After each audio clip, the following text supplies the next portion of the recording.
Surat An-Nisa ayat yang ke-43 ya. Surat An-Nisa ayat 143. Ini ayatnya, kita baca ayatnya. A'udzubillahi minasyaitonirrajim.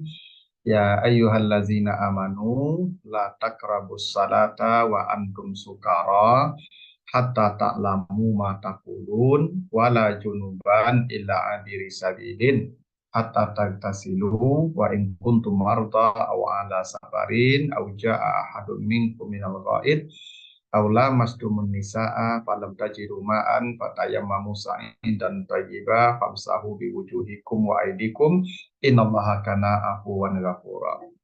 Artinya, hai orang-orang yang beriman, janganlah kamu mendekati salat dalam keadaan mabuk hingga kamu tahu apa yang kamu katakan. Dan jangan kamu mendekati salat dan tempat salat dalam keadaan junub kecuali seperti orang yang menyeberangi jalan sampai kamu mandi. Dan jika kamu sakit atau dalam perjalanan atau kembali dari tempat yang rendah atau menyentuh perempuan dan tidak menemukan air, maka bertayamumlah dengan tanah yang baik, maka sapulah wajahmu dan tanganmu, sesungguhnya Allah Maha Pemaaf lagi Maha Pengampun. Ini arti sederhananya surat An-Nisa ayat 43. Jadi Bapak Ibu, saya sering sampaikan ke jamaah kalau kita baca ayat, usahakan baca ayat itu utuh karena kita diberi pahala setiap huruf. Di satu huruf yang kita baca di Al-Quran itu kata Nabi ada 10 kebaikan dan setiap kebaikan dilipat gandakan lagi jadi 10. Jadi kalau kita baca alif lam mim kata Nabi itu 30 kebaikannya yang dilipat gandakan lagi 10. Jadi kalau yang tadi ayat kita baca, Bapak Ibu hitung hurufnya itu, berapa banyak hurufnya itu, maka itulah kebaikan yang kita dapatkan, baik yang membaca maupun yang mendengar. Karena yang mendengar pun pahalanya tidak kurang dari yang membaca. Nanti Bapak Ibu kalau baca surat Al-A'raf ayat yang ke-204, ya surat Al-A'raf ayat yang ke-204 kata Allah faiza quri al-Qur'an fastami'u lahu wa ansitu la'allakum turhamun. Bila dibacakan Al-Qur'an maka kamu dengarlah dan diamlah, pasti rahmat Allah tercurah untuk. Kata Nabi, orang tidak akan masuk surga dengan amalnya, sebanyak apapun amal orang tidak akan masuk surga dengan amalnya. Kecuali apa yang membawa orang masuk surga, illa ayat agamadani Allah bi rahmatihi, kecuali rahmat Allah. Dan kata Nabi, rahmat Allah itu dari, ya kata Allah di surah Al-A'raf tadi, rahmat Allah itu kalau kita mendengarkan orang membaca Al-Quran. Maka tolong Bapak Ibu, adik-adik membiasakan diri nanti ya, kalau ada yang bacakan Al-Quran, apakah membacanya dengan murattal, apakah membacanya seperti yang tadi saya baca, maka usahakanlah diam, mendengar baik-baik, karena disitulah rahmat Allah. Nah itu pentingnya kita kalau baca Al-Quran itu, Bapak Ibu, bacanya lah utuh, sehingga pahala kita sempurna. Ya setiap satu huruf kita mendapat 10 kebaikan. Dan memang Al-Quran ini Bapak Ibu tidak perkara yang ringan ya. Dia pernah ditawarkan ke gunung, ke langit, ke bumi, semuanya menolak, semuanya tidak mampu memikul Al-Quran. Hanya manusia yang mampu memikulnya. Itu kenapa nanti orang kalau masuk surga Bapak Ibu, di depan pintu surga nanti disuruh baca Quran dulu. Ratil makunta turatil fid dunia. Kata Nabi, bacalah Al-Quran yang kau baca di dunia dulu. Dan naiklah setiap satu ayat ke surga berikutnya. Wa akhiru manzilatika fi akhiri ayatin takra'uha. Dan surgamu akhir yang kau baca sebelum meninggal dunia. Bapak Ibu, nanti surga Bapak Ibu akan ditentukan jumlah Al-Quran yang Bapak Ibu baca. Kalau membacanya 1000 ayat, stop meninggal dunia, maka Bapak Ibu berhenti di surga yang level ke 1000. Begitu kata Nabi. Hingga derajat surga seseorang nanti akan ditentukan oleh jumlah Al-Quran yang dia baca.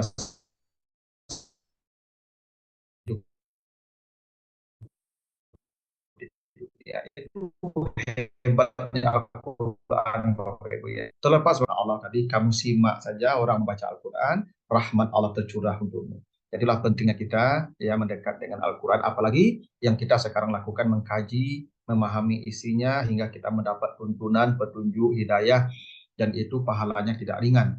Ya, sedangkan mendengar saja masuk surga, apalagi yang mengkajinya Bapak Ibu ya, apalagi yang mendalaminya, apalagi yang mengamalkannya isinya. Masya Allah tidak ada keselamatan yang lebih hebat kecuali Al-Quran. Makanya kata Nabi Iqra'ul Quran fa innahu ya'ti yaumal qiyamati syafi'an li ashabi. bacalah Al-Quran, karena setiap orang yang membaca Al-Quran itu akan mendapat pertolongan, dapat syafaat ketika nanti di hari kiamat datang. Syafaat pertama itu datang dari Al-Quran, Bapak Ibu. Makanya sekarang Bapak Ibu tidak terlalu payah kita baca Quran. Kalau dulu orang baca Quran mungkin menunggu waktu yang tepat karena Al-Quran dibawa kemana-mana susah.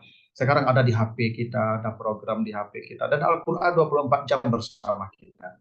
Maka sisakanlah waktu kita sebagian Bapak Ibu ya, dari mahasiswa, jangan sibuk aja main WA, main Facebook, ya tidak. Adalah waktu kita untuk membuka Al-Quran di HP kita itu, supaya ya syafaat yang paling besar itu nanti kita peroleh dari Al-Quran. Nah, baiklah Bapak Ibu, itu sebagai pengantar saja ya, motivasi agar Bapak Ibu adik-adik mendekatkan diri dengan Al-Quran. Nah, kata Allah begini ya, pertama, ini ayat Bapak Ibu bicara tentang soal ibadah, termasuk di situ muamalah dan akhlak. Jadi ayat ini sangat kompleks, terutama soal ibadah terlalu sangat banyak dibahas di sini. Maka kita akan bicara rincian dari ayat ini apa saja aturan-aturan ibadah, termasuk muamalah dan akhlak yang dikandung dalam ayat ini.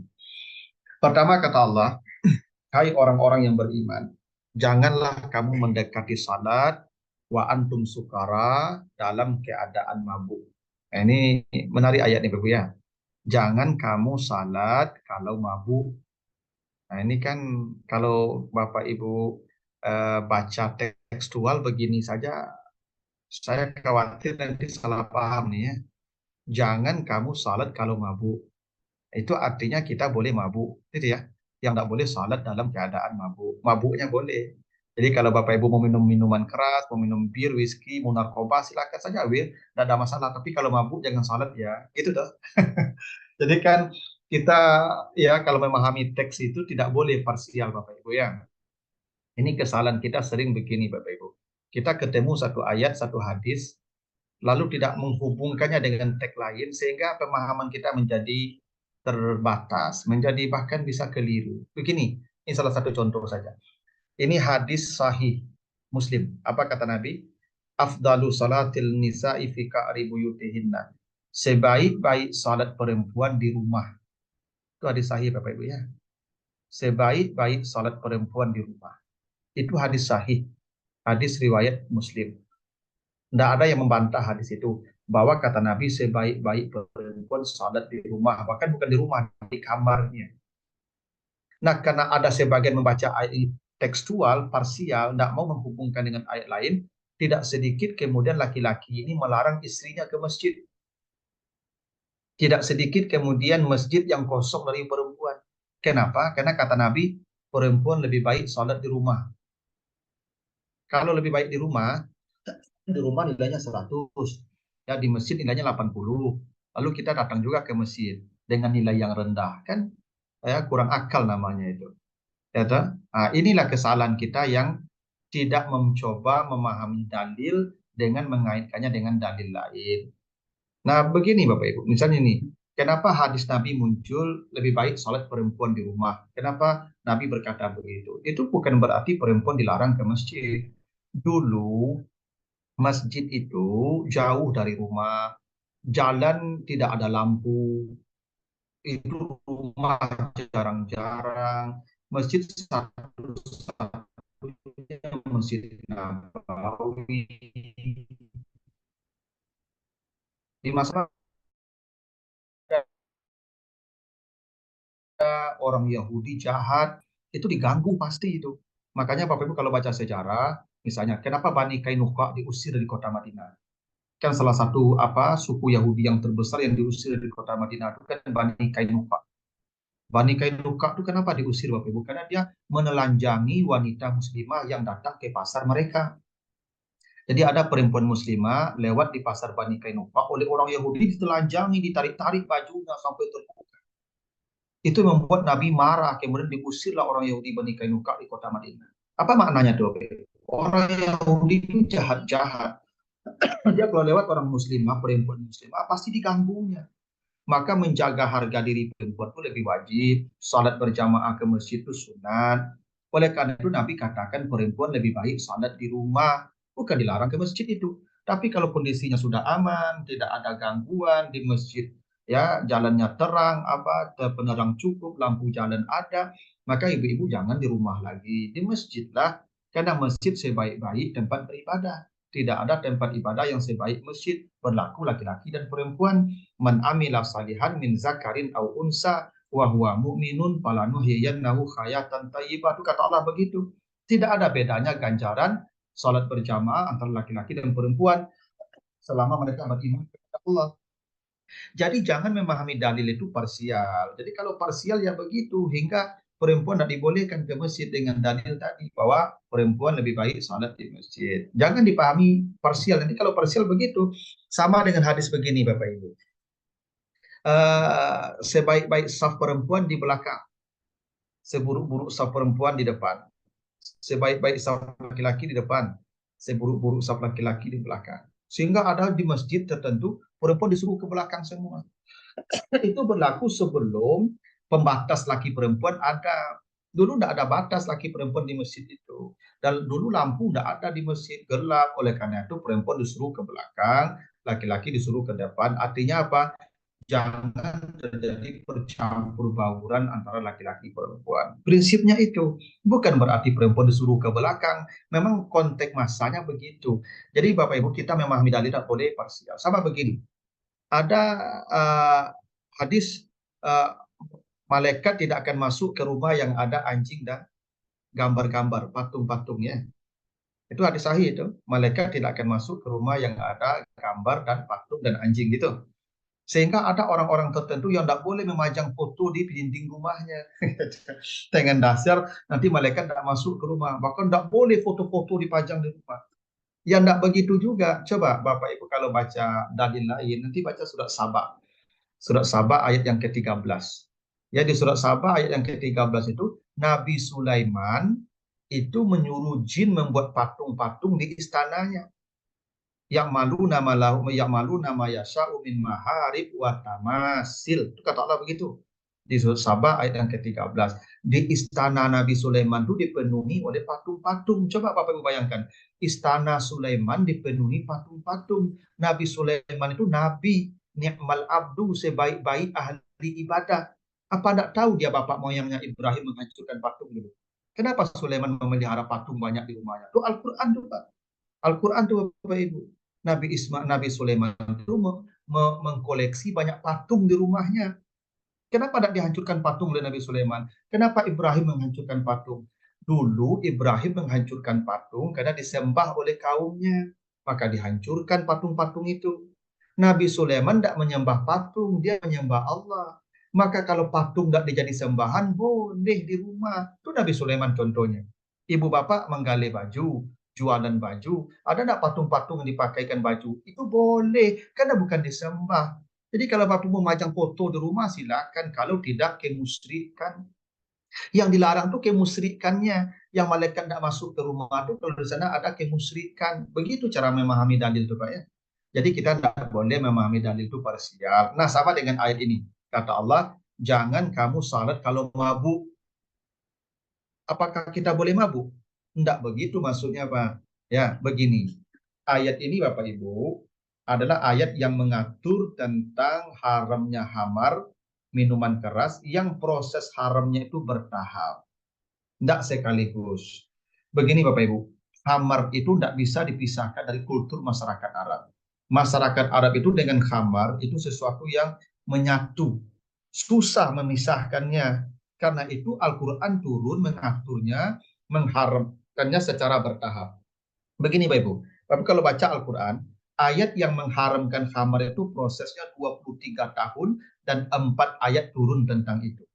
Pertama, Bapak Ibu kalau tahu apa baca Al-Quran, ayat pertama yang turun tentang khamar itu adalah itu surat An-Nahl.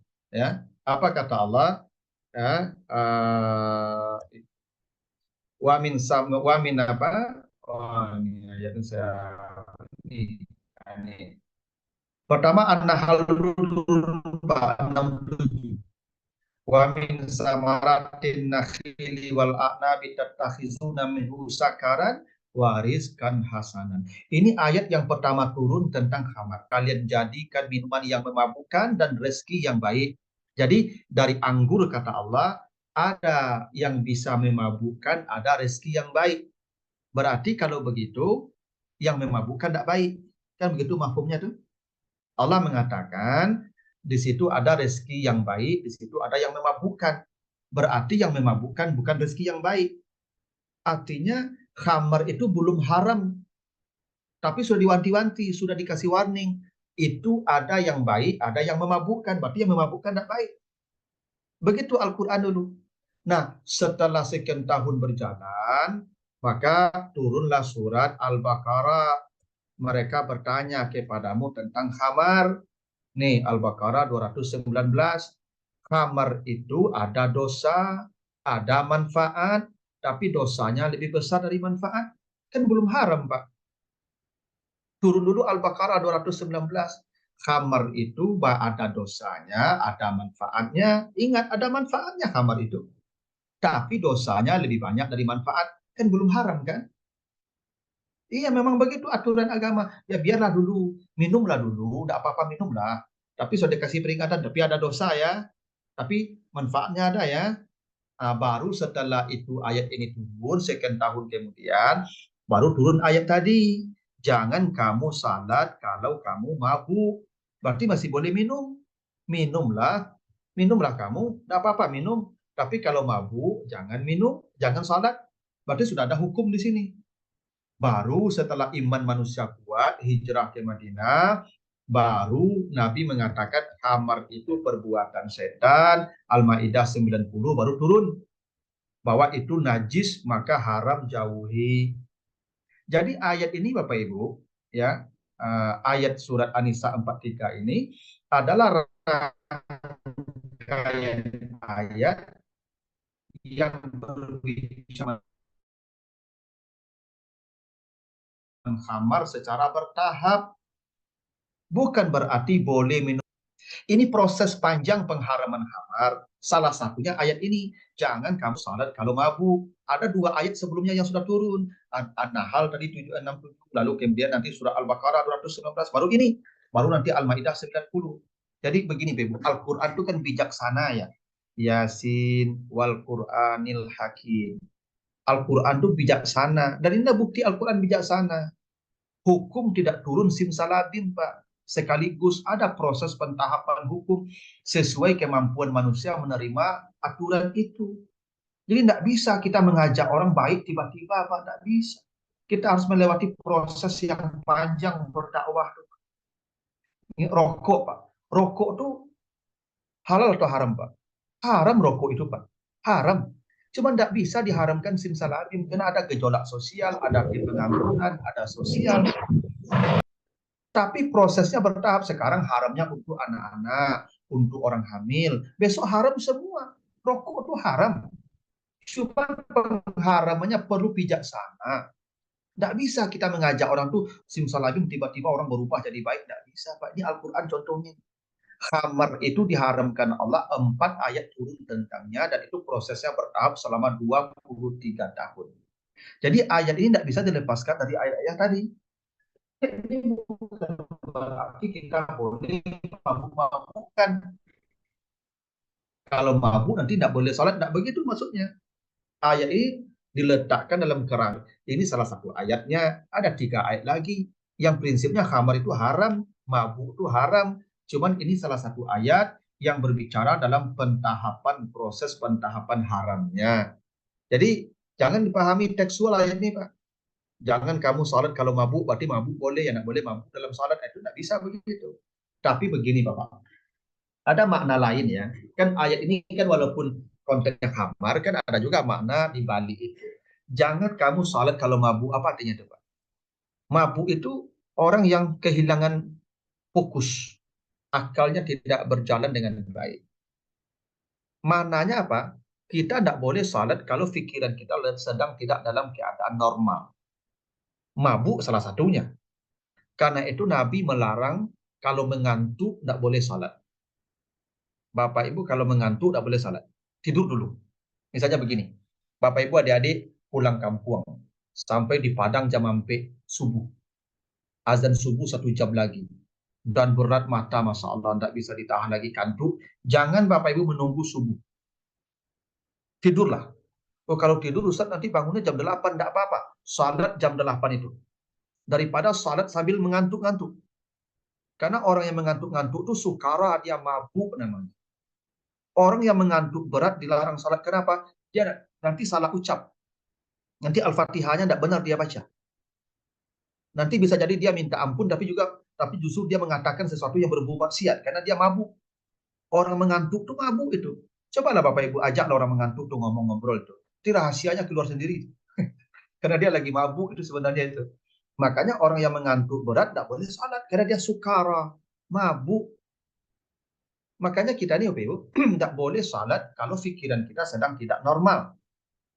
Itu kenapa begini? Kata Nabi, "Idza quddimal asa fabda'u bihi qabla an tusalliyal maghrib." Kalau ya, makan sudah terhidang. Ini makan sudah terhidang. Waktu sholat maghrib datang. Nabi ambil contoh sholat maghrib karena yang paling pendek waktunya. Makanan terhidang. Waktu sholat datang. Kata Nabi, mulai makan dulu, jangan sholat. Karena kalau kita sholat dulu, perut lapar, nasi sudah terlihat, hidangan sudah tampak, nanti pikiran kita kacau. Pikiran kacau itu mabuk namanya. Tidak boleh sholat dalam keadaan mabuk. Maka perintah Nabi makan dulu. Apalagi kalau makannya makan bersama, Pak. Pak, kalau makan bersama, Pak, tuh apa sumayang? Kawan lah makan, Pak. Tidak konsentrasi sumayang itu, Pak. Ya tuh, yang dipikir, tinggal, ketinggalan. Nah, kalau makan kudian tuh, Pak, jarang dapat lagi. Ya, tuh, itu. Jarang-jarang, Pak, yang makan terakhir itu, yang belakangan makan dapat banyak, mustahil itu, Pak. Yang makan belakangan biasanya tinggalnya ya yang tersisa yaitu ya kantang, kacang itu ya. Yang daging-daging udah selesai itu, Pak. Maka lebih baik Bapak makanlah dulu, jangan salat dulu. Itu makna lain tuh. Jangan kamu salat dalam keadaan mabuk. Artinya apa? Jangan salat kalau pikiran kita sedang tidak dalam keadaan normal. Banyak gangguan, jangan. Makanya jangan salat menghadap ke jalan. Menghadap ke jalan tidak boleh salat. Nanti kita banyak gangguan pikiran. Mabuk kita nanti. Banyak orang lewat macam-macam bentuknya. Jangan salat menghadap ke sungai. Namanya sungai banyak yang hanyut nanti itu. Nanti kacau pikiran kita. Artinya apa? Jangan salat ya dalam situasi pikiran kita sedang tidak fokus. Itu kenapa Bapak Ibu orang yang dipuji Allah itu khusyuk. Qad aflahal mu'minun allazina hum fi salatihim khashi'un. Orang khusyuk itu surganya Firdaus. Lebih baik dia salat terlambat khusyuk daripada salat di awal waktu tapi memikirkan ya apa yang tinggal dari semakanan tadi misalnya. Nah, itu maksudnya jangan salat dalam keadaan mabuk. Makanya begini, hatta ta'lamu ma taqulun, sampai kamu mengerti apa yang kamu ucapkan. Maka orang yang tidak mengerti yang dia ucapkan dalam salat itu mabuk namanya. Makanya Bapak Ibu, kita ini kalau salat pahami yang diucapkan itu, ini wajjahtu wajhiya lillazi fataras samawati wal ardi, itu apa ya Bapak?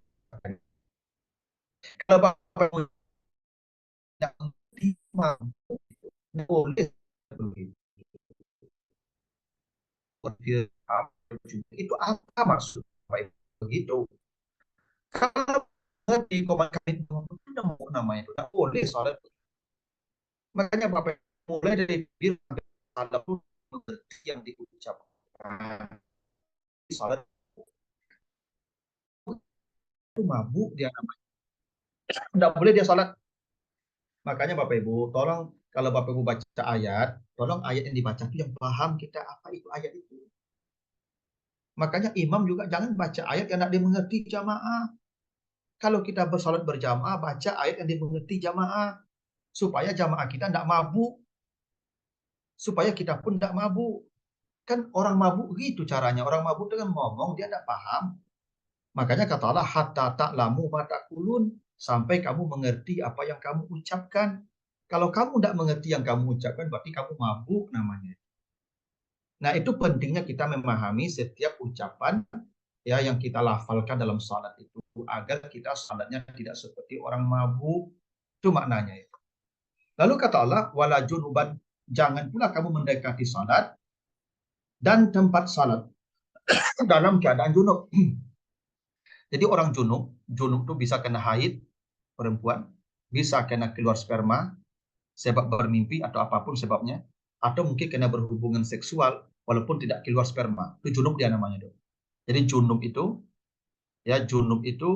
dari kata janaba, janaba itu artinya jauh. Jadi orang junub disebut junub karena dia jauh dari Allah, jauh dari hal-hal yang berbau dengan yang berdekatan dengan Allah. Makanya orang junub tidak boleh pegang Quran karena Quran itu kitabullah. Orang junub tidak boleh masuk masjid karena masjid itu baitullah. Orang junub tidak boleh salat karena salat itu adalah hubungan dengan Allah. Maka disebut junub. Orang yang junub, apakah kena haid, apakah kena keluar sperma, apakah kena berhubungan seksual, apakah keluar sperma atau tidak, maka dia tidak boleh salat. Haram hukumnya salat. Haram hukumnya tawaf. Haram hukumnya megang Quran. Ya, termasuk haram masuk masjid. Nah, ini makanya saya sering sarankan nih untuk ibu-ibu mahasiswi, Anda kalau sedang haid, ya hindarilah masuk masjid. Ya, karena walaupun orang berbeda pendapat, ada pendapat minoritas mengatakan ya dilarang dulu karena tidak ada pembalut, sekarang sudah ada pembalut dibolehkan. Tapi bukan soal pembalut ada atau tidak. Anda yang sedang junub itu Anda sedang bernajis. Anda sedang bernajis.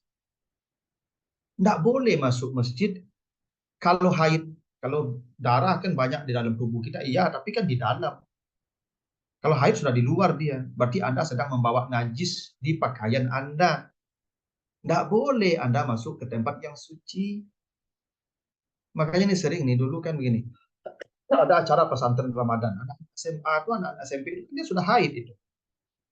Maka tolong, ini kalau panitia pesantren Ramadan, tolong pastikan yang perempuan itu kalau haid, bikin tempat khusus di teras masjid. Dia tidak boleh masuk masjid. Allah sebut begitu. Kalaupun dia boleh masuk masjid, abiri sabil, seperti orang menyeberang jalan. Misalnya begini, misalnya perempuan, ibu-ibu Anda ini, misalnya perempuan tadi kajian di masjid, Anda tidak haid. Lalu setelah pulang dari masjid, tinggal HP Anda di dalam. Anda mau jemput HP, ternyata Anda haid. Maka masuklah ke masjid seperti menyeberang jalan. Seperti apa orang menyeberang jalan? Kencang, cepat. Jangan bicara pula, ngobrol pula dalam masjid itu tidak boleh. Masjid tidak boleh ditempati oleh orang-orang yang tidak suci. Itu makanya orang musyrik, orang kafir tidak boleh masuk masjid karena mereka najis, mereka tidak suci. Itu makanya saya sering sarankan tuh di jamaah saya, kalau masjid itu kan ada garib, ada ustadz yang tinggal dalam masjid itu, yang tinggal di kamar masjid itu. Tolong pintu kamar garib itu bikin dua. Ada pintu yang masuk ke mihrab, ada pintu yang keluar. Jadi kalau dia junub, karena bisa jadi yang tinggal di masjid itu pasti junub. Dia belum menikah. Dia pasti mimpi basah. Mimpi basah itu junub namanya. Dia tidak boleh masuk ke area sujud itu untuk mandi. Dia harus pintu belakang keluarnya. Jangan masuk ke area sujud. Karena dia sedang junub. Orang junub tidak boleh masuk masjid. Nah, itu pentingnya itu ya. Ya, masjid dibikin dua pintu untuk garim itu. Ada pintu di luar, ada pintu di dalam. Supaya kalau dia junub, itu mimpi basah, dia keluarnya mandi untuk ya lewat pintu belakang, tidak lewat area sujud yang dia injak, tempat orang-orang sujud itu. Nah, itu suci. Tidak boleh ditempati dan dilewati oleh orang yang sedang junub. Nah, orang junub ya tidak boleh pegang Quran, tidak boleh salat, tidak boleh masuk masjid. Sampai dia mandi. Nah, menariknya begini. Mandi itu bahasa Arabnya ghasala. Tapi mandi junub taghtasilu. Ditambah hurufnya jadi iltasala. Dari kata ghasala menjadi iltasala, namanya mazid dua huruf. Ditambah dua huruf dari bentuk aslinya ghasala menjadi iltasala, yaltasilu, taghtasilu. Kenapa begitu? Ini menunjukkan tingkat lebih. Karena mazid atau tambahan plus artinya. Jadi mandi junub itu mandi plus. Bukan mandi biasa. Itu maka disebut mandi besar. Ini penting untuk adik-adik mahasiswa ini. Karena ada pasti junub. Yang perempuan pasti junub karena haid. Yang laki-laki pasti junub karena mimpi basah. Tidak boleh satu bagian tubuh pun yang tidak basah karena air. Kalau bagian tubuh Anda tidak basah karena air, mandi junub Anda tidak sah, dan Anda haram beribadah, semua ibadah Anda ditolak dan Anda berdosa. Makanya mandi junub itu kan disunahkan berwudu dulu. Setelah itu baru basah semua sampai ke akar-akar rambut. Ya. Jadi Anda kalau mandi junub, ya, ini dari mahasiswa, Anda kalau mandi junub, ini rambut-rambut Anda ini harus basah semua. Ini belakang telinga Anda harus basah. Sampai ke daun telinga Anda ini tidak boleh kena air. Sampai ke lubang hidung Anda, karena ini bagian daripada ya wajah yang wajib kena air.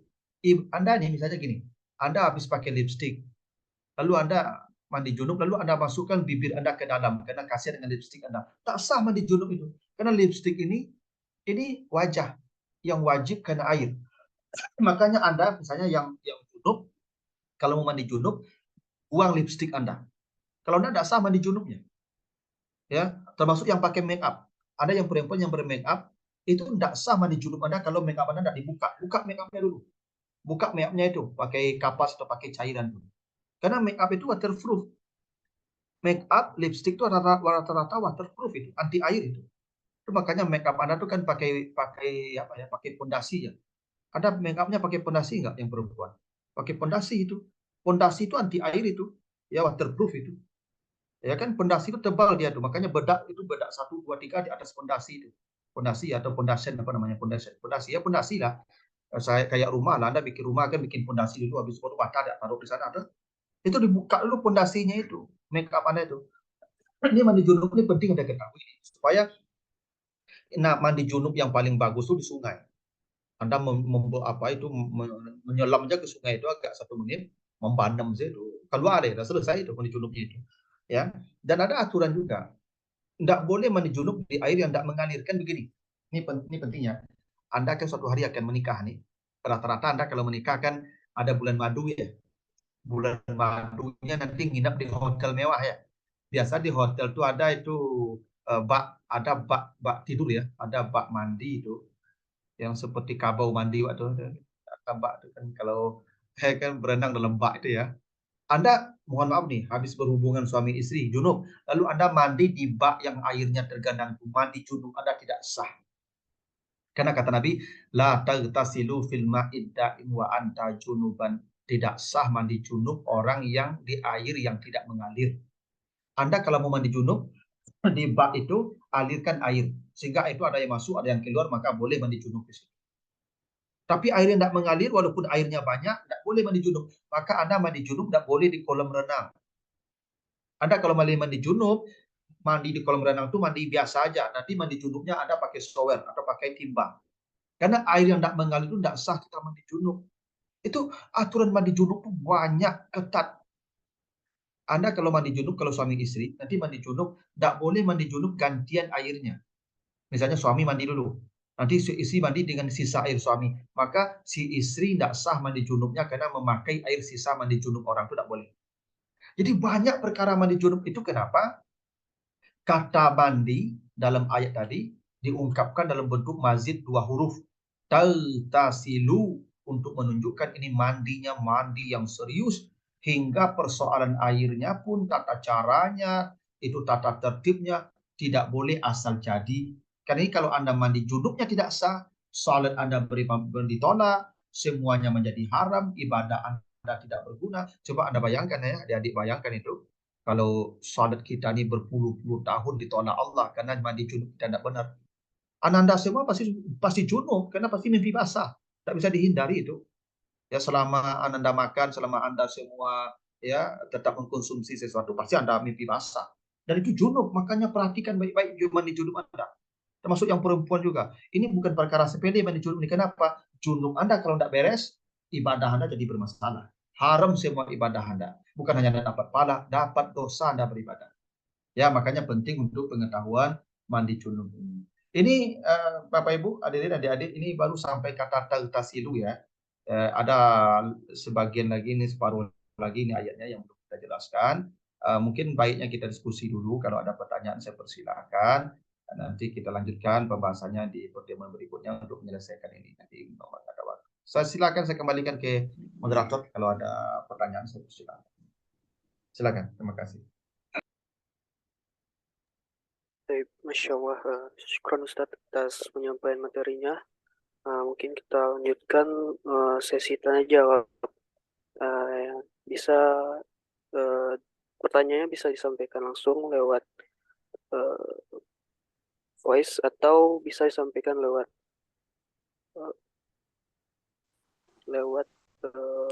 chat. Boleh Bapak Ibu semua yang ingin bertanya dipersilakan.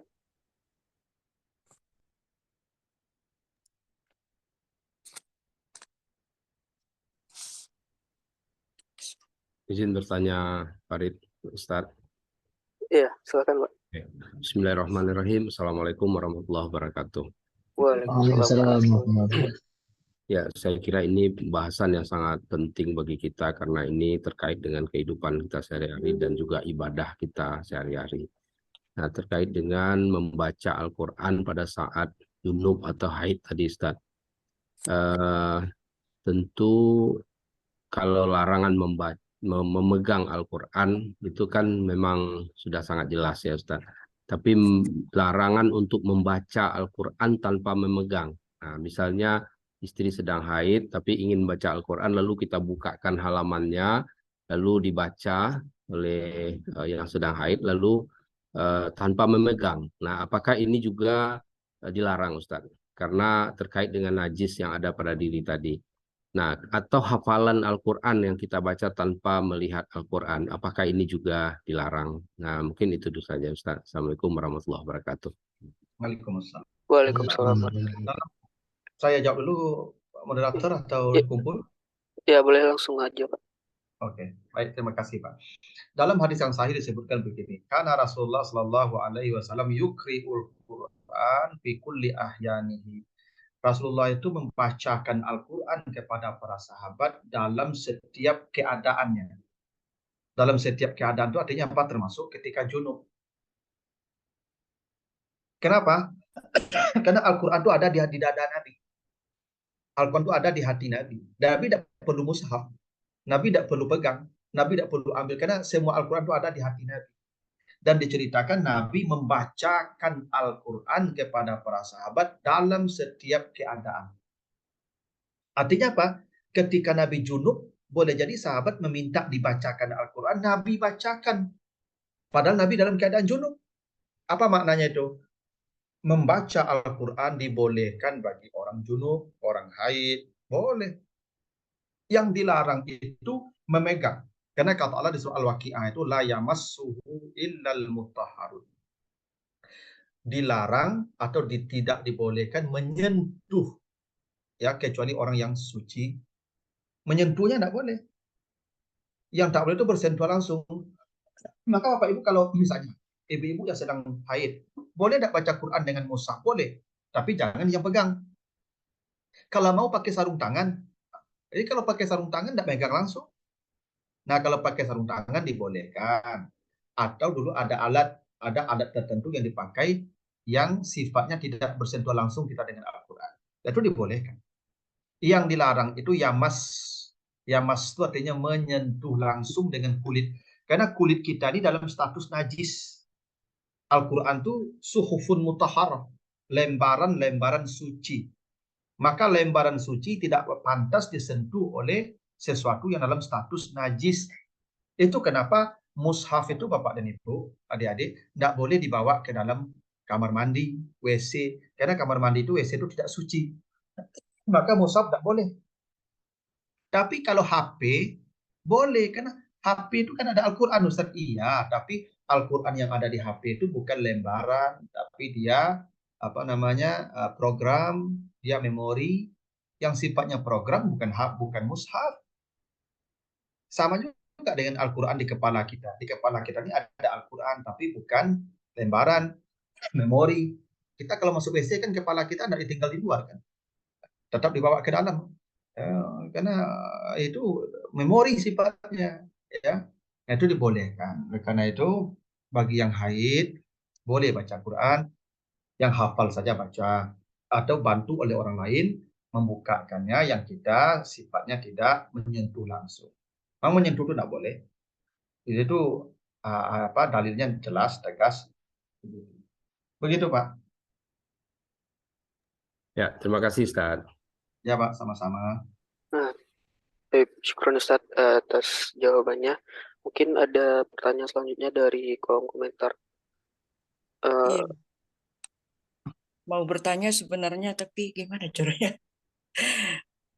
Boleh langsung aja, Bu. Iya. Bismillahirrahmanirrahim. Assalamualaikum warahmatullahi wabarakatuh. Waalaikumsalam warahmatullahi wabarakatuh. Alhamdulillah, sebenarnya yang mau ditanyakan tentang sholat, Ustadz. Saya sebenarnya bingung, banyak sekali pendapat-pendapat gitu. Dulu saya pernah mendengarkan ustadz-ustadz menerangkan tentang sholat bagi perempuan itu lebih baik di rumah. Dan waktu itu saya udah jawab bagaimana keadaan, bagaimana dengan status ada yang di dalam surat Al-Baqarah ayat 43, wa aqimus sholata wa atuz zakata warka'u ma'ar raki'in. Terus kata Ustadz itu sampai sekarang hadis yang menyatakan bahwa sholat bagi perempuan itu lebih baik di rumah belum pernah diralat oleh Nabi, kata beliau. Oh begitu ya. Jadi walaupun sampai sekarang saya sebenarnya lebih yakin sholat untuk perempuan pun itu di masjid atau di musala bagi yang tidak punya halangan. Itu satu pertanyaannya Ustadz. Lalu bagaimana sebenarnya ini kedudukannya gitu. Mungkin Ustadz bisa lebih memperkuat lagi keyakinan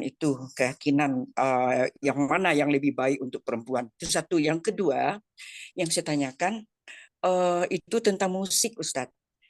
Musik itu apakah memang betul statusnya haram? Nah, kemudian yang ketiga, siap kita sholat subuh itu kan disuruh berzikir. Sementara zikir pagi dan zikir petang itu waktunya sebelum matahari terbit, berzikir sebelum matahari terbit dan sorenya sebelum matahari terbenam. Nah, kira-kira mana yang lebih baik kita siapkan zikir pagi? Pagi itu dulu baru kita baca Al-Quran atau kita ikuti pengajian Ustadz baca Al-Quran kemudian diterjemahkan ditadaburi gitu. Tapi karena zikir ini belum selesai, saya agak lambat masuk ke dalam majelis itu. Saya selesaikan dulu zikirnya. Nah, kira-kira mana yang lebih bagus Ustadz? Langsung saja dengan tidak menyelesaikan zikir ini dulu, ikut pengajiannya atau saya selesaikan dulu? Yang mana yang bagus? Makasih Ustadz. Assalamualaikum warahmatullahi wabarakatuh. Waalaikumsalam warahmatullahi wabarakatuh. Waalaikumsalam Terima warahmatullahi kasih Bu wabarakatuh. ya. Tapi itu yang saya katakan di awal tadi, hadisnya sahih. Tidak ada yang perbedaan tentang matan hadis. Memang begitu bunyi hadisnya, perempuan lebih baik sholat di rumah. Itu bunyi hadisnya begitu. Begini, kalau kita berkata bahwa ini hadis ini tidak boleh dipahami berbeda, kita harus memahami seperti apa yang dikatakan Nabi, apa yang dicontohkan Nabi. Begini, Bapak Ibu pernah baca hadis tentang zakat fitrah. Nabi menyuruh zakat fitrahnya pakai apa? Ke beras. Bukan, pakai gandum dan korma. Iya, makanan Iya. pokok. Iya. Lalu kenapa kita tidak mengikuti pakai gandum dan korma?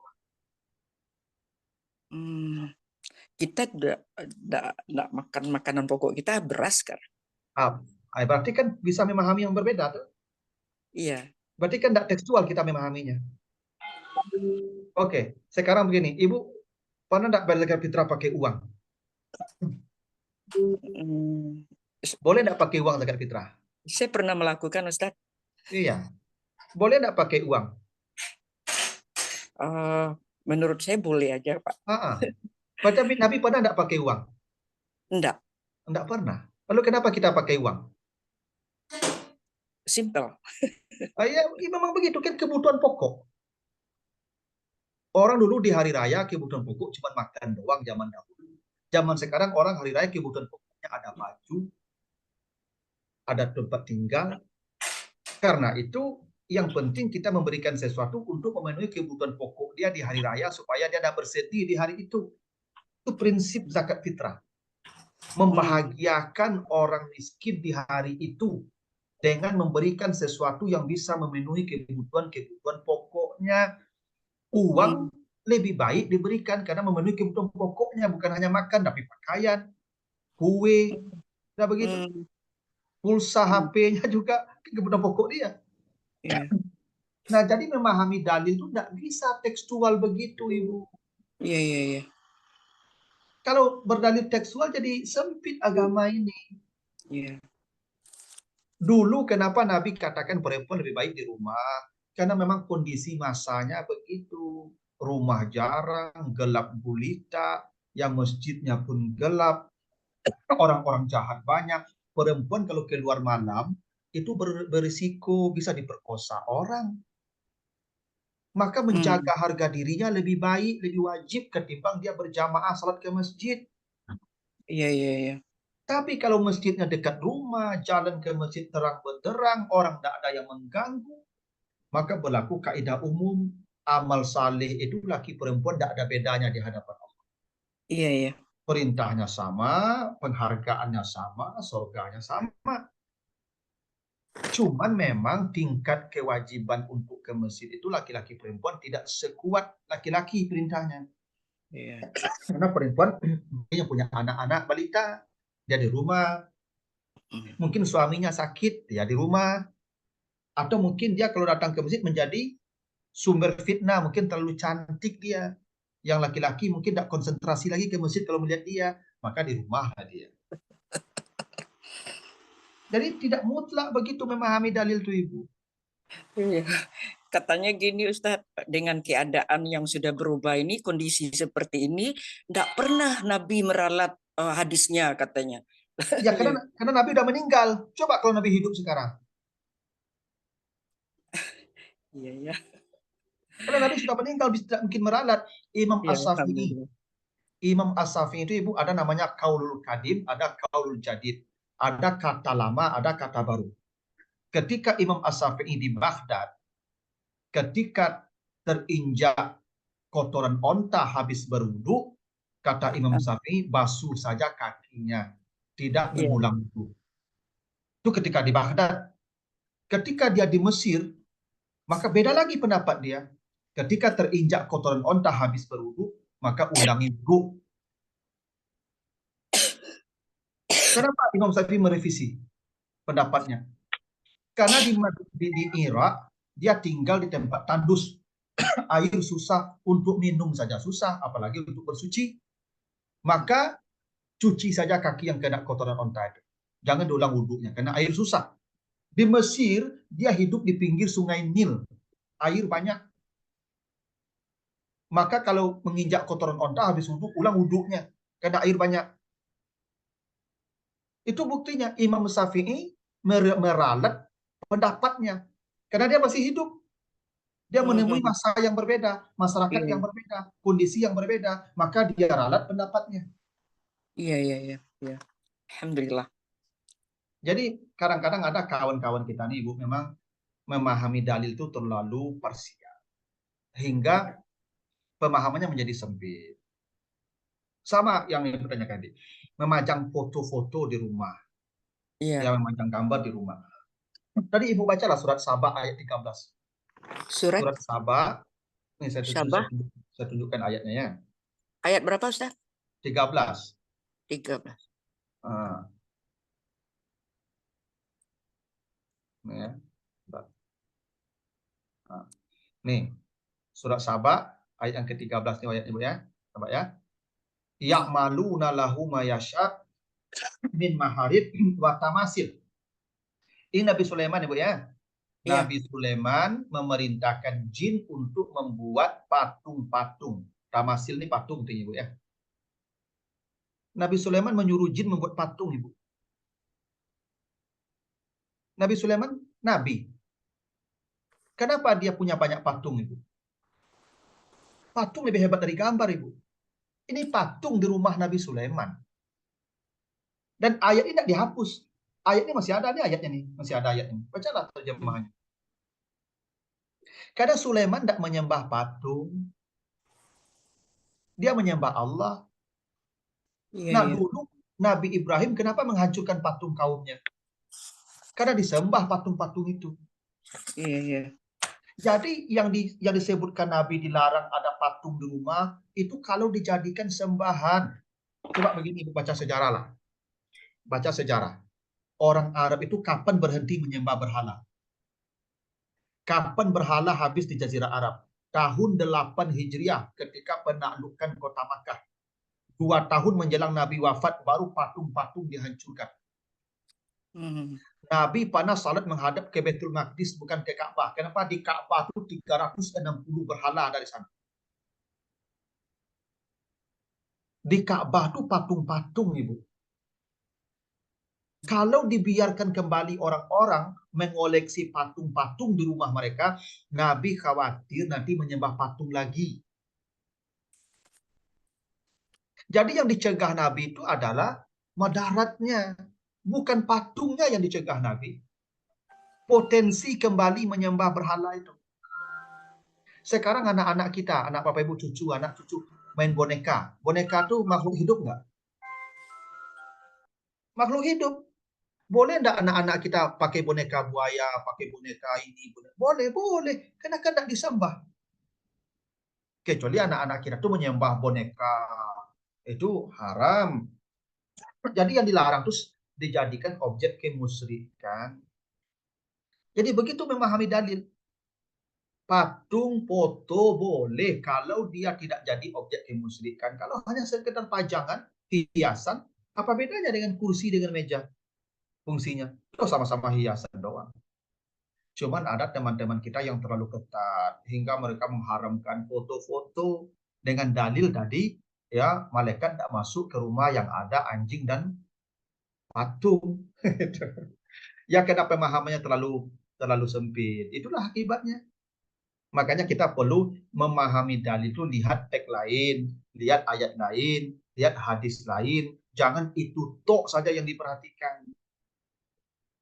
Ya. Itu kenapa kita ini Bapak Ibu, dengarlah yang lain juga berpendapat, menjelaskan. Jangan kita membatasi guru, ini guru sunnah, ini guru bid'ah, tidak begitu. Ini Ustadz Sunni, ini Ustadz apa, tidak begitu kita beragama nih Bapak Ibu. Dengar semua penjelasan orang, mana yang cocok kita ambil, yang tidak cocok tinggalkan dulu. Sampai kita menemukan kekuatan. Begitulah kita dalam beribadah itu. Ya. Yang pertama, yang kedua tadi soal, lupa saya Ibu. Yang kedua tadi apa Ibu ya? Mohon maaf Ibu.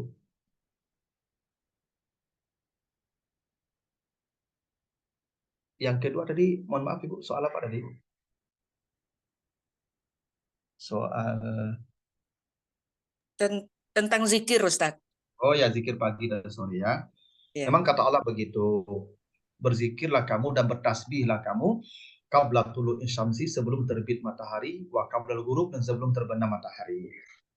Begini Ibu, prinsipnya zikir itu unlimited Ibu. Wazkurullaha zikran kasiran. Berzikirlah kamu tanpa batas. Cuman zikir sebelum terbit matahari dan sebelum terbenam matahari itu adalah ini waktu yang jarang, yang manusia banyak loss. Kita ini Bapak Ibu kalau habis subuh itu biasanya jarang berzikir lagi. Habis asar jarang berzikir lagi. Kalau malam kita banyak berzikir. Kalau tengah malam lebih banyak lagi. Nah, ketika ini waktu yang sering kita lupa, landai, maka Allah ingatkan dua waktu itu. Yang sebelum terbit matahari jangan lupa ya, karena kalian banyak lupa di situ. Yang sebelum terbenam matahari jangan lupa ya, karena kalian banyak lupa di situ. Coba Bapak Ibu perhatikan.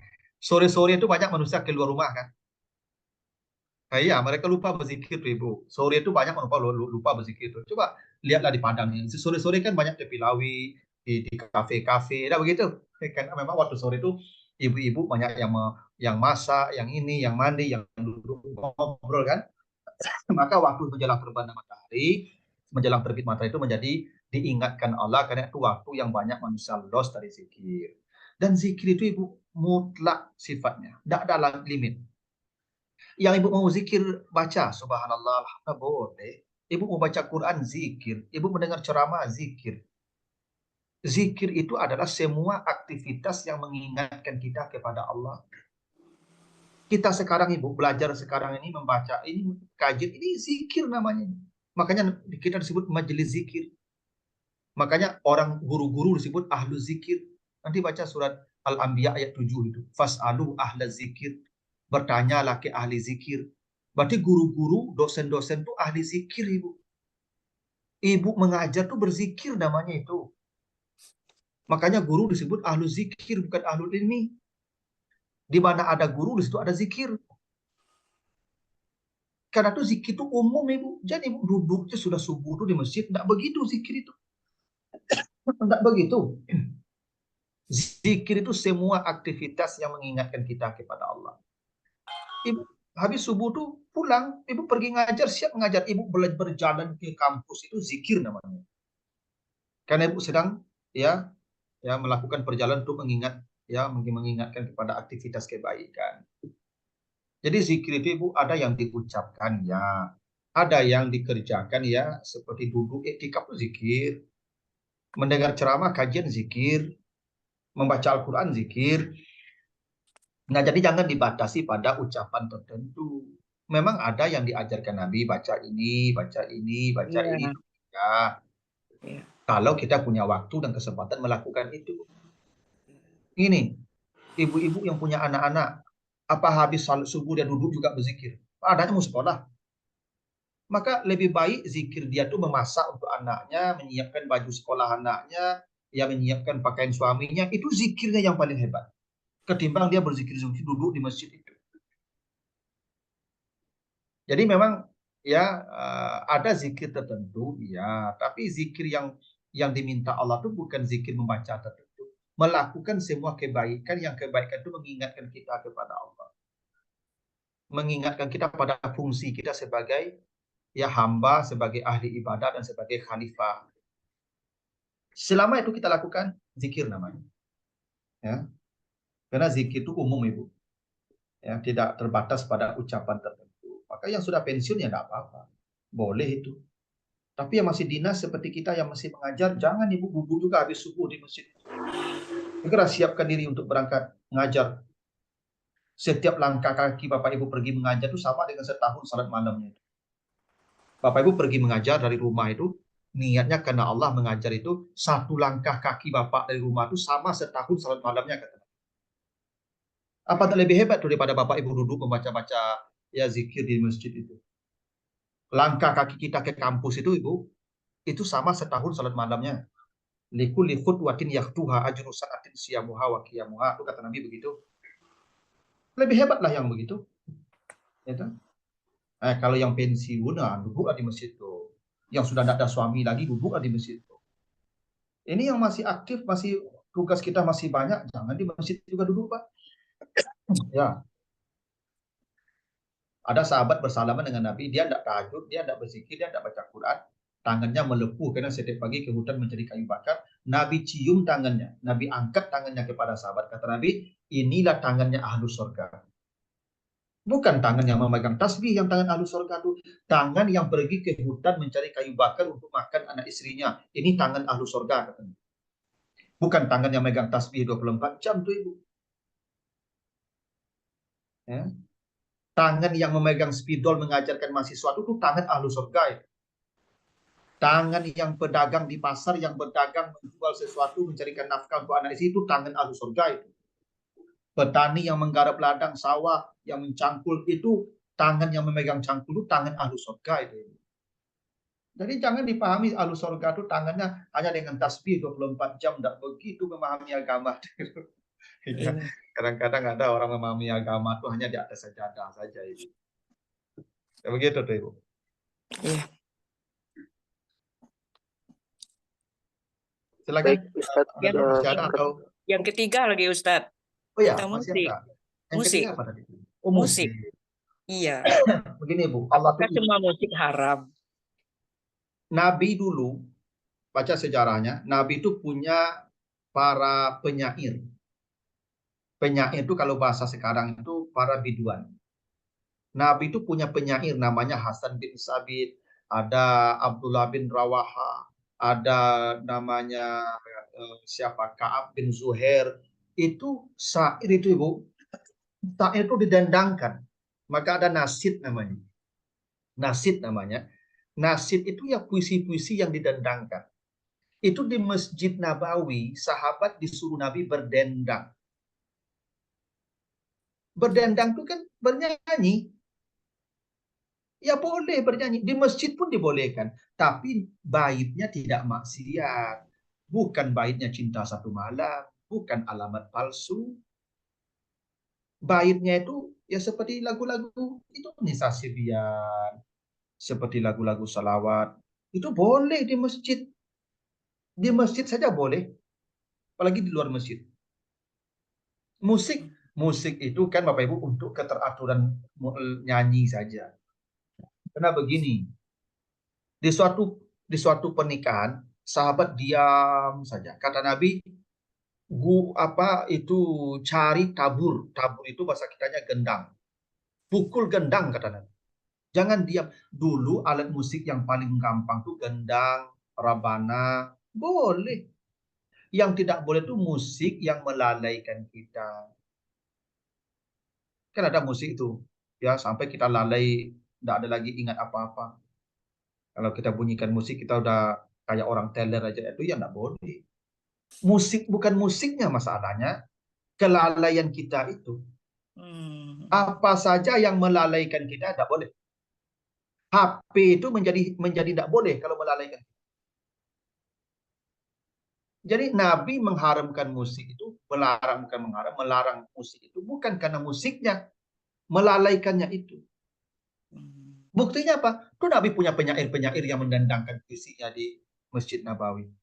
Tuh Nabi menyuruh para sahabat memukul gendang ketika ada acara perkawinan.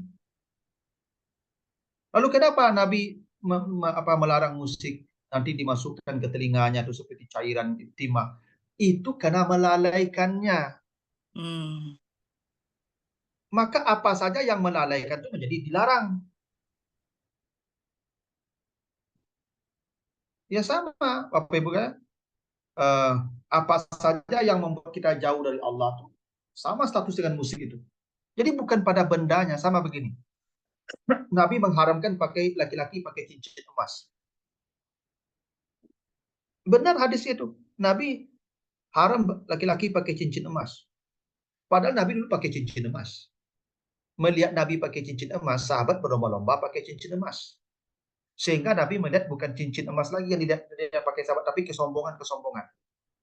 Yang dilihat Nabi itu sahabat berlomba-lomba memperlihatkan kekayaannya. Maka Nabi melarang cincin emas bagi laki-laki. Kalau perempuan boleh, kenapa? Perempuan kan badannya tertutup semua. Perempuan pakai ame satu badan tuh, pakai ame satu badan sampai kuning, enggak apa-apa, kenapa? Tertutup semua.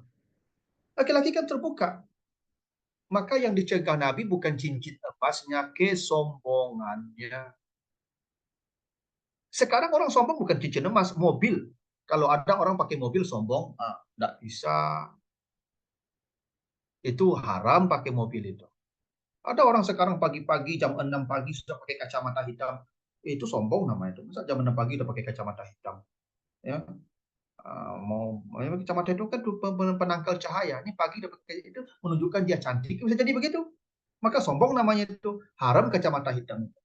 Jadi yang diharamkan bukan materinya, tapi efeknya. Itu. Sama juga dengan yang tadi. Musik itu bukan musiknya yang haram, efek musiknya. Melalaikan enggak? Kalau melalaikan haram. Enggak apa-apa. Gitu. Kecuali musiknya yang berbau maksiat, itu memang maksiat itu yang diharamkan, bukan musiknya. Begitu, Ibu.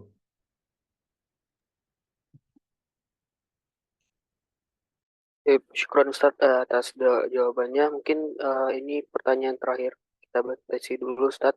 Dari Bu Humaira di kolom chat. Itu izin bertanya Ustaz. Kesannya kita sedang dalam perjalanan dengan bus Ba'da Zuhur. Estimasi sampai tujuan itu 16.30 sehingga sholat asarnya tidak dijamak. Namun qadarullah di dalam perjalanan sampai tujuan itu jam 7, jam 19 malam karena macet. Jadi sholat asarnya terlewat. Itu bagaimana solusinya, Ustadz? Oh, enggak boleh terlewat. Ibu salat saja di atas kendaraan itu, kemana menghadap. Enggak boleh lagi begitu. Ibu salat saja di atas kendaraan, kemana kendaraan menghadap. Ibu tayamum, lalu ibu salat di atas kendaraan itu. Ibu ngangguk-ngangguk saja. Enggak boleh tinggal. Sekarang baru tahu Ustaz, ibu qada. Nanti ibu qada salat itu. Karena siapa yang tidur atau terlupa, maka dia salatlah ketika bangun atau ketika ingat. Nah, selama ini ibu nggak tahu kan? Sekarang ibu sudah tahu, ibu qada nanti. Ibu qada. Salat itu nggak boleh tinggal. Yang boleh dijamak atau dikasar. Oh, nggak berarti kendaraan rusak. Ibu salat di atas kendaraan. Sama ibu naik pesawat nanti kalau ke Makkah 8 jam misalnya. Ibu pesawat udah turun-turun. Jangan ibu tunggu pula turun. Salat saja di atas kursi itu. Tayamum, udah salat di atas kursi itu. Menghadap saja kemana pesawat menghadap. Ya, Nabi pernah melakukan itu. Nabi salat di atas onta. dan Nabi menghadap kemana onta berjalan. Tidak perlu pula dicari kiblat. Gitu. Begitu. Tapi nanti afdalnya diqada, di jamak ibu. Ibu kalau sudah musafir jamak saja, tidak berhenti di jalan jamak. Karena musafir tidak perlu berhenti di jalan, lebih dicintai Allah tidak berhenti di jalan, tuh lanjut saja. Begitu. Kalau sudah berjalan jamaklah, itu rukhsah namanya. Nah begitu jawabannya. Syukran Ustaz atas jawabannya.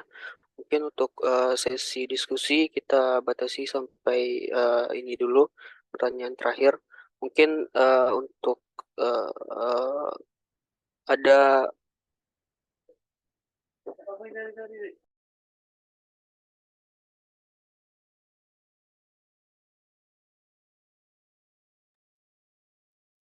ya mungkin untuk penutup ada closing statement dari Ustadz. Tafadhol Ustadz. Ya, satu hal yang saya sampaikan, beragama itu tidak boleh sempit. Ya, kita harus punya kelapangan dalam keleluasaan dalam pemahaman. Sehingga kalau ada yang berbeda dengan kita, apalagi soal sifatnya ijtihad, kita harus punya keleluasaan untuk menerima perbedaan itu. Sepanjang itu semuanya sifatnya pemahaman, kalau benar pahala satu, kalau benar pahala dua, kalau salah pahala satu. Semua pemahaman itu sifatnya setara, tidak membatalkan pemahaman yang lain. Tidak ada pemahaman lebih baik daripada pemahaman yang lain. Pemahaman ijtihad sifatnya selevel. Salah pahala satu, benar pahala dua. Yang kita tidak boleh itu merasa diri yang paling baik, yang paling benar, yang paling bersih. Allah lebih tahu siapa yang mendapat hidayah. Begitu. Syukran Ustadz atas closing statement-nya, dan terima kasih kepada Bapak Ibu yang sudah join pada kajian kita pada malam hari ini. Kita tutup dengan baca hamdalah, alhamdulillah rabbil alamin, dan sempurnakan dengan Husnatul Majelis. Dan kita semua sallallahu wa tubu ilaih. Mungkin dari kami banyak minta maaf atas kesalahan. Wassalamualaikum warahmatullahi wabarakatuh. Waalaikumsalam warahmatullahi wabarakatuh. Terima kasih Bapak Ibu, adik-adik, mahasiswa. Terima kasih banyak Ustaz. Cukup Ustaz. Cukup Farid. Terima kasih. Assalamualaikum. Waalaikumsalam. Waalaikumsalam warahmatullahi wabarakatuh.